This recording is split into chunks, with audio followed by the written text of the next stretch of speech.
Hello friend. तो जैसा कि आप हमारा चैनल आर्किटेक्ट देख रहे हैं और अब हम आगे बढ़ते हैं और थोड़ा सा प्रैक्टिकल करके देखते हैं चीज़ों को। हमने दो क्लासेस में पढ़ा कि सेलेक्ट क्लास क्या है। सेलेक्ट और वेयर के बारे में हमने थोड़ा सा पढ़ा था, बट हम लोगों ने प्रैक्टिकल करके नहीं देखा था। तो चलिए चलते हैं और थोड़ा सा इसको हम प्रैक्टिकली समझते हैं कि ये किस तरीके से वर्क करता है। तो प्रैक्टिकल करने के लिए सबसे पहले तो आपके सिस्टम में जो है माई एसक्यूएल इंस्टॉल होना चाहिए। और माइस्क्ल अगर इंस्टॉल नहीं है तो अगर आप इस तरीके से करना चाहते हैं जैम सर्वर के थ्रू तो आप आराम से कर सकते हैं। अगर आपको नहीं पता है तो कैसे करना है तो थोड़ा सा मैं एक्सप्लेन कर देता हूँ जिससे आपको थोड़ा आइडिया लग जाएगा। और अगर फिर भी नहीं समझ में आता है कि किस तरीके से इसको आप इंस्टॉल करेंगे तो आप कमेंट करिएगा, हम आपको एक्सप्लेन कर देंगे। तो उसके लिए क्या करना होगा, आप यहाँ पे आके आप सर्च करिएगा जैम सर्वर, ठीक है, और यहाँ पे डाउनलोड कर लीजिएगा।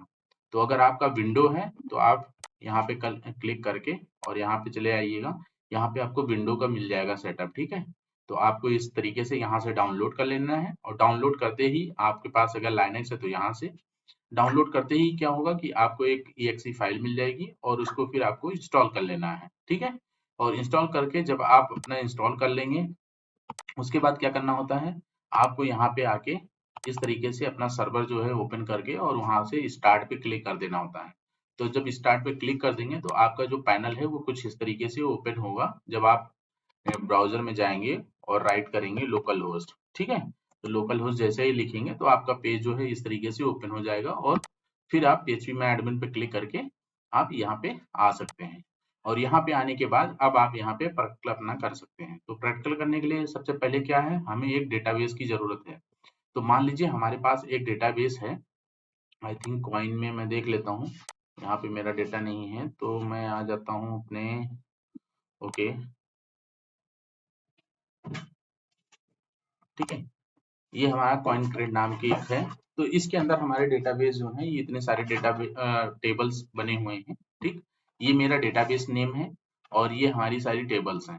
तो सबसे पहले लास्ट टाइम जैसा कि हम लोगों ने बात किया था सेलेक्ट की, तो हम सबसे पहले सेलेक्ट के बारे में देखते हैं। तो मान लीजिए जैसा कि हमने आपको समझाया था कि हमारा एक डेटाबेस है और उस डेटाबेस के अंदर हमारी टेबल जो है वो स्टोर है, राइट। तो अब यहाँ पे मान लीजिए हमारा ये क्रेड कॉइन जो है ये हमारा एक डेटाबेस है कॉइनक्रेट नाम का और इसके अंदर इतनी सारी टेबलें जो हैं वो स्टोर हैं। तो अब हम क्या करेंगे, एक पर्टिकुलर टेबल पे आ जाते हैं। मान लीजिए यहाँ पे हमारा जो टेबल है वो यूजर मास्टर की टेबल है, ओके। तो ये यूजर मास्टर की टेबल हो गई और यूजर मास्टर टेबल में अगर आप देखेंगे तो ये नंबर ऑफ कॉलम इतने सारे हैं, राइट। अगर आप यहाँ पे जाएंगे स्ट्रक्चर पे और यहाँ पे अगर क्लिक करेंगे तो आप देखेंगे स्ट्रक्चर पे क्लिक करने पे ये आपको सारे कॉलम दिख जाएंगे कि कौन कौन से कॉलम अवेलेबल हैं आपके टेबल में।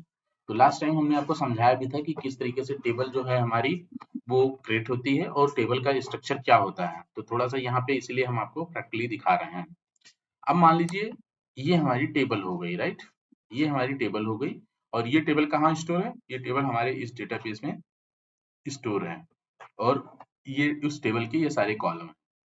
तो जैसा कि हम लोगों ने बताया था सेलेक्ट, ठीक है। अभी देखिए यहाँ पे ये क्वेरी चल रही है, अगर आप ध्यान दीजिए तो यहाँ पे एक क्वेरी चल रही है, select asterisk from user master, ठीक है, ऑर्डर बाई। तो इसको अभी आप छोड़ दीजिए, इसका कोई मतलब नहीं है। हम लोग क्या करते हैं, इसको जाते हैं और यहाँ पे इसको हटा देते हैं, ठीक है।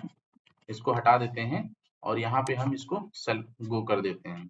तो गो पे क्लिक करेंगे तो देखिए जैसे ही हमने ये क्वेरी लिखी तो अब क्या हुआ, अब इसने क्या किया, सेलेक्ट, जैसा कि हमने लास्ट टाइम बताया था कि सेलेक्ट एस्टिक का मतलब होता है कि सारा का सारा रिकॉर्ड जो है मतलब उस पर्टिकुलर टेबल, मतलब सेलेक्ट फ्रॉम मतलब कहाँ से, यूजर टेबल मास्टर से। तो यूजर टेबल मास्टर से क्या करेगा, जितना भी कॉलम है मतलब ये जितने भी कॉलम्स हैं वो सारे के सारे रिकॉर्ड हमें लेके आ जाओ और दिखा दो। इसका कहने का मतलब ये है, ठीक। तो हमने क्या किया, जब सेलेक्ट स्ट्रिंग फ्रॉम और यूजर मास्टर दिया तो उसने क्या किया, इस ये हमारा डेटाबेस था जो आप देख रहे हैं, ठीक है। ये मेरा डेटाबेस था कि कॉइनक्रेट। अब कॉइनक्रेट से क्या किया, जब आपने इस क्वेरी को रन किया तो वो गया और कॉइनक्रेट नाम के टेबल डेटाबेस के अंदर उसने सर्च किया कि ये टेबल कहाँ पे है और इस टेबल का सारा कॉलम चाहिए क्योंकि आपने एस्ट्रिक लगाया है तो उसको इसने आपके सामने प्रिंट कर दिया। अब सपोज हमें सारा कॉलम नहीं चाहिए, जैसा कि लास्ट टाइम हमने एक्सप्लेन भी किया था आपको। तो यहाँ पे हम लोग क्या करेंगे, यहाँ पे उस पर्टिकुलर कॉलम को हम डिफाइन कर देंगे जो कॉलम हमें चाहिए। तो हम यहाँ पे क्या करते हैं, आईडी ले लेते हैं और हम यहाँ पे यूजर नेम ले लेते हैं, राइट। थोड़ा सा कुछ कॉलम्स ले लेते हैं, देन कॉमा करके जो भी कॉलम आपको चाहिए वो आप इस तरीके से डिफाइन कर सकते हैं। तो हमने यहाँ पे यूजर ईमेल भी ले लिया और हमने कहा कि मुझे यूजर का जो है वो फोन नंबर चाहिए, तो मैंने यूजर का फोन नंबर ले लिया, राइट। तो मतलब अभी आप देखेंगे तो इस टेबल में देखिए इतने सारे कॉलम्स आ रहे हैं, राइट। लेकिन अब हम क्या कर रहे हैं, हम इस टेबल से केवल इतने ही कॉलम को हम इतने जो कॉलम है हम चाहते हैं ये एक वर्चुअल टेबल बने और मुझे ये रिकॉर्ड जो है वो प्रोवाइड कर दें। तो चलिए चलते हैं और इसको थोड़ा सा दूसरे उस पे देख लेते हैं, क्योंकि जिससे हम आपको ये चीज दिखा सकें। तो अभी हम लोग आते हैं फिर से, यहाँ पे हमने क्लिक किया, अपने डेटाबेस को सिलेक्ट कर लिया और एसक्यूएल में चले गए और यहाँ पे हमने क्वेरी अपनी रन कर दी, ठीक। अब जब मैंने ये क्वेरी रन की, अब देखिए क्वेरी रन करते ही इसने एक वर्चुअल टेबल बनाई, राइट। और वर्चुअल टेबल बनाने के बाद क्या किया, ID, user name, email, user phone, मतलब आपके इस पर्टिकुलर जो आपने कॉलम सेलेक्ट किया है केवल उन्हीं को ये रिकॉर्ड जो है वही रिकॉर्ड इसने प्रिंट किया है। आप यहाँ पे देखिए मैंने सेलेक्ट एस्ट्रिक लगा रखा था, सेलेक्ट एस्ट्रिक यहाँ पे हम करते हैं। तो यहाँ के केस में अगर आप देखेंगे तो ये देखिए आपको यहाँ पे पूरा डेटा दिख रहा है, राइट, सारे कॉलम आ रहे हैं। बट यहाँ पे जब हमने पर्टिकुलर कॉलम नेम दे दिया तो मुझे उस टेबल से केवल वही कॉलम डेटा आया है जो जो हमने यहाँ पे डिफाइन किया है। तो आई होप कि ये आपको समझ में आ गया होगा। अब सेकंड क्या है कि सेकंड हमें देखना था कंडीशन भी, यहाँ पे जो हमने लास्ट टाइम देखा था थोड़ा सा, तो उसको हम लोग थोड़ा सा प्रैक्टिकल करके देख लेते हैं कि कंडीशन कैसे हम लोग यूज करते हैं, वेयर कंडीशन।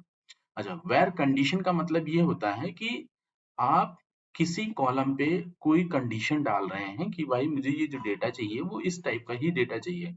अब सपोज हम लोग क्या करते हैं, अभी क्या है सेलेक्ट एस्ट्रिक फ्रॉम, ठीक है, यूजर मास्टर। तो हमने यूजर मास्टर जब इसको किया तो इसने क्या किया, उस पर्टिकुलर टेबल से उस पर्टिकुलर यूजर मास्टर में जितना भी रिकॉर्ड था, 1000 ऑफ रिकॉर्ड हो या जो भी हो वटेवर, तो वो सारा का सारा रिकॉर्ड लेके आ गया और आपको दिखा दिया, राइट। लेकिन अब हम मान लीजिए इस पर्टिकुलर किसी भी कॉलम पे एक कंडीशन डालना है हमें और उसके बाद रिकॉर्ड लेके आना है, ठीक है। अब जैसे कि यहाँ पे अगर देखिए हमने यहाँ पे लिख रखा है इस क्रेडिट अलाउड, ठीक। और यहाँ पे हमने दिया है 0 1, मतलब हमने यहाँ पे एक कंडीशन डाल रखी है कि यहाँ पे दो तरीके की एंट्री होती है, एक 0 के बिहाफ पे होती है और एक 1 के बिहाफ पे होती है। तो अब हम लोग एक कंडीशन राइट करेंगे, हम चाहते हैं वही रिकॉर्ड मेरे पास है। देखिए यहाँ पे अगर आप देखेंगे कॉलम में तो ये 1 1 1, यहाँ पे 0 सेव है, फिर 1 0 0 0, यहाँ पे देखिए कुछ 0 0 सेव है, फिर 1 सेव है। तो अब हमें क्या है, हम लोग एक कंडीशन लगाएंगे और हम चाहते हैं कि मेरा वही रिकॉर्ड डिस्प्ले हो जिसकी वैल्यू जो है वो 1 हो, ठीक है। तो हम इसके लिए क्या करेंगे, हम यहाँ पे जिसकी वैल्यू 0 हो, सॉरी जिसकी वैल्यू 1 हो वो रिकॉर्ड, और उसी के साथ में हम ये भी चाहते हैं कि सारा कॉलम आए, ना कि एक पर्टिकुलर कॉलम आए। तो हम क्या करेंगे, सेलेक्ट एस्ट्रिक, एस्ट्रिक का मतलब आपको बता ही दिया कि सारा कॉलम जो है आपको सेलेक्ट करना है। देन हमने बताया फ्रॉम वेयर, ठीक है, फ्रॉम कहाँ से, और फिर हमने अपने टेबल का नाम, मतलब मुझे यूजर मास्टर जो टेबल हमारी है उसी से मुझे ये उस पे एक कंडीशन लगानी है। तो यहाँ पे हम लोग क्या लिखेंगे, वेयर, और उसके बाद में हमें क्या देना है, कॉलम नेम दे देना है। तो इज क्रेडिट अलाउड, ठीक, ये मेरा कॉलम नेम हो गया इक्वल टू 1। तो मैंने जब इक्वल टू 1 किया तो अब मैं इस क्वेरी को अगर रन करता हूँ, राइट। अब देखिए मैं इस क्वेरी को जब रन किया मैंने, तो क्या हुआ कि अब यहाँ पे जो मेरा डेटा है इज अलाउड टू 1, यहाँ पे रॉन्ग आ गया क्यों यार, is credit allowed date, okay. Column name हमने क्या गलत कर दिया, नहीं, डेटा गलत क्यों आ रहा है, इज 1, ओके। ये आई थिंक स्ट्रिंग वैल्यू में सेव है, तो इसको थोड़ा सा हम लोग स्ट्रिंग बना देते हैं, मे बी इसकी वजह से दिक्कत कर रहा है। तो यहाँ पे हम लोग एज ए स्ट्रिंग इसको रखते हैं, ठीक है, यस, क्योंकि ये स्ट्रिंग वैल्यू थी यहाँ पे तो इस वजह से इसको काम नहीं कर रहा था। तो जैसे ही मैंने एज ए स्ट्रिंग इसको मेंशन किया तो देखिए यहाँ पे जितने भी 1 रिकॉर्ड थे 1 नाम के, केवल वही रिकॉर्ड यहाँ पे आए हैं। हमारे जो 0, जो इसमें 0 वैल्यू थी उसके बिहाफ पे जो डेटा था वो हमारा रिकॉर्ड नहीं आया है। तो इस तरीके से हम कंडीशन का यूज करते हैं, राइट। अब हमें क्या करना है, मान लीजिए साथ में हम ये भी देख लेते हैं, जो हमने यहाँ पे एक चीज और, अब हम एक कंडीशन और डालते हैं, जैसे कि हम लोगों ने लास्ट में ये भी पढ़ा था एक चैप्टर में कि एंड कैसे यूज करते हैं और कैसे यूज करते हैं, राइट। तो सबसे पहले तो हम ये देख लेते हैं, ये तो हमने देख लिया कि हाँ कंडीशन कैसे अप्लाई करना है। अब अगर मान लीजिए पर्टिकुलर कॉलम के भी यहाँ पे कंडीशन आपको लगानी है तो उस केस में क्या करना है, उस केस में आपको यहाँ पे कॉलम पास कर देना है जिस तरीके से आपने यहाँ पे पास किया है, राइट। तो ऐसे कॉलम लिख के देन वेयर कंडीशन लगाएंगे तो आपका डेटा उस पर्टिकुलर कॉलम के बिहाफ पे ही आ जाएगा, मतलब आपके वो कॉलम्स आएंगे और आपका डेटा आ जाएगा। अब मान लीजिए हम यहाँ पे एंड यूज करना चाहते हैं। एंड बोले तो कि मतलब ये भी ट्रू होनी चाहिए और किसी के साथ में अगर अप्लाई कर रहा हूँ तो वो भी ट्रू होना चाहिए, वही रिकॉर्ड मुझे मिलना चाहिए। मतलब हमने कहा कि इस क्रेडिट अलाउड वन हो जिसका रिकॉर्ड वो, और साथ में मैं ये मेंशन कर देता हूँ जो यूजर टाइप जो है वो टू होना चाहिए, वही रिकॉर्ड मुझे आए, अदरवाइज और कोई ना आए। तो इसके लिए क्या करना है, हमें यहाँ पे एंड लिखना है और यहाँ पे हम लिखेंगे कॉलम नेम यूजर टाइप, ठीक है, और यहाँ पे हम दे देंगे टू, ठीक है। तो यहाँ पे हम दे देते हैं टू। तो जब हम टू दे देंगे तो ये क्या होगा कि इसको जब हम रन करेंगे, अब आप देखिए इसको हमने जब रन किया तो इसने क्या किया, जो हमारे यूजर टाइप टू है, मतलब आप देखिए यहाँ पे यूजर टाइप टू की कंडीशन एक लगी है, ये भी ट्रू है और वन है, मतलब ये दोनों जो कंडीशन ट्रू होंगी तो जो जो रिकॉर्ड की कंडीशन दोनों ट्रू हैं केवल वही रिकॉर्ड आपको यहाँ पे मिलेंगे।